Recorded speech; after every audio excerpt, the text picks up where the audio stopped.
អ្វីទៅជាការប្រាក់ផ្គប់ឬអ្នកខ្លះស្គាល់ថា compound interest ហេតុអ្វីអ្នកគួរស្វែងយល់ពីវាការប្រាក់ផ្គប់ឬ compound interest គឺជាផលកម្រៃដែលអ្នកទទួលបានបូកទាំងប្រាក់ដើមនិងការប្រាក់ឬផលកម្រៃរួមបញ្ចូលគ្នាងាយយល់វាគឺជាផលកម្រៃឬការប្រាក់ដែលគេបូកទាំងប្រាក់ដើមនិងប្រាក់ចុងដែលយើងទទួលបាននៅក្នុងរយៈពេលណាមួយឧទាហរណ៍អ្នកអាចទទួលបានកម្រៃប្រភេទនេះតាមរយៈការយកលុយឬដើមទុនមួយចំនួនទៅវិនិយោគលើផ្សារហ៊ុនអចលនទ្រព្យឬការដាក់លុយសន្សំជាមួយនឹងគ្រឹះស្ថានធនាគារហើយ compound interest នេះមិនសំដៅទៅលើការប្រាក់ដែលទទួលបានពីការសន្សំជាមួយនឹងធនាគារប៉ុណ្ណោះនោះទេ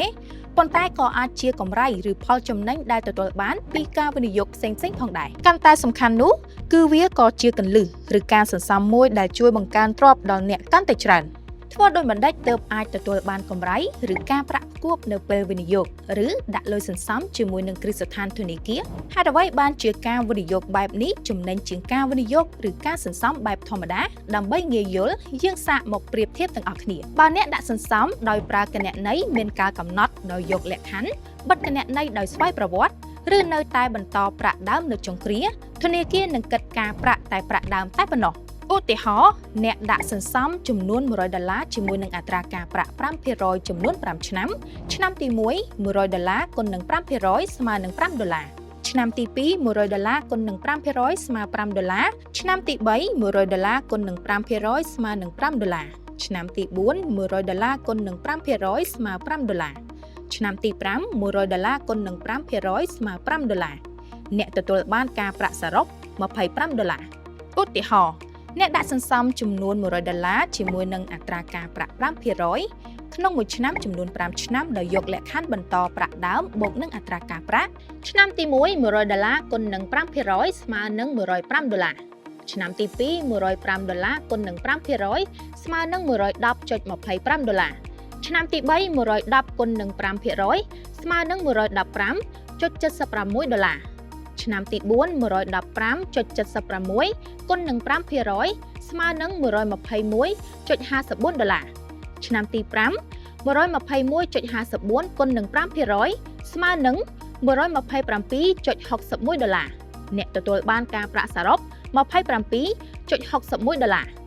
ដូច្នេះមានន័យថាការដាក់សន្សំដោយយកលក្ខខណ្ឌបន្តប្រាក់ដើមបូកនឹងការប្រាក់ចំណេញជាងការបិទគណនីដោយស្វ័យប្រវត្តិឬនៅតែបន្តប្រាក់ដើមនៅចុងគ្រា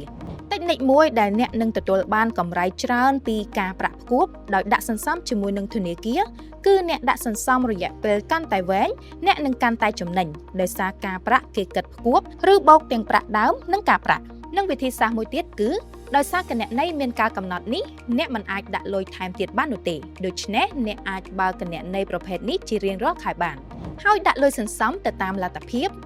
និងទៅតាមលក្ខខណ្ឌដែលធនាគារបានកំណត់ហើយជ្រើសរើសយករយៈពេលសន្សំដែលវែងទើបចំណេញការប្រាក់ក៏ខ្ពស់ឯផលកម្រៃក៏ច្រើនសូមបញ្ជាក់ថានេះគ្រាន់តែជាឧទាហរណ៍មួយនៃអត្ថប្រយោជន៍របស់ការប្រាក់ផ្គប់ឬ compound interest តែប៉ុណ្ណោះអ្នកក៏អាចរកផលកម្រៃបែបផ្គប់នេះតាមរយៈការវិនិយោគផ្សេងៗបានដូចគ្នាដូចជាការទិញអចលនទ្រព្យការទិញផ្សារហ៊ុន